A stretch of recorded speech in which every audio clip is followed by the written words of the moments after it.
मी बनवते मिसळ। तेल गरम झालेलं आहे, त्याच्यामध्ये मी राई घालते। राई तडतडली की याच्यामध्ये मी घेतलाय कांदा, लसूण आणि कढीपत्ता।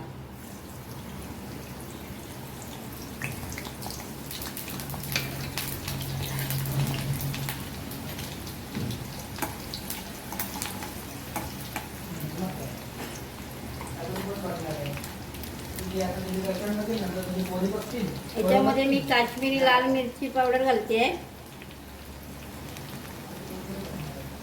आणि आपला लाल तिखट मालवणी मसाला, जसा झणझणीत तिखट पाहिजे तसा, गरम मसाला, धना जिरा पावडर, हळद आणि मीठ चांगलं फ्राय करून घेते। आणि मी मटकी उकडून घेतलेली हळद टाकून चांगलं फ्राय करून, आता याच्यामध्ये वाटण आहे।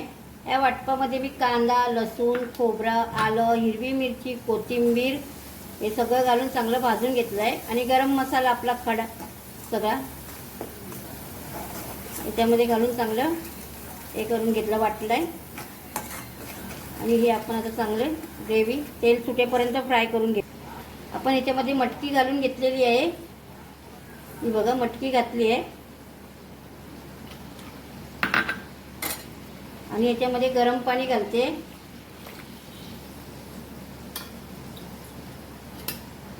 चांगली तरी येईपर्यंत आपण ही मटकीची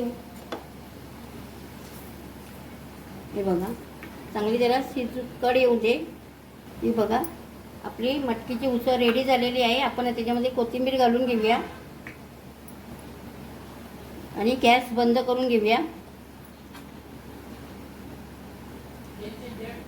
ही बघा याच्यावरती तरी आलेली आहे चांगली, ही बघा चांगली तरी आली आहे।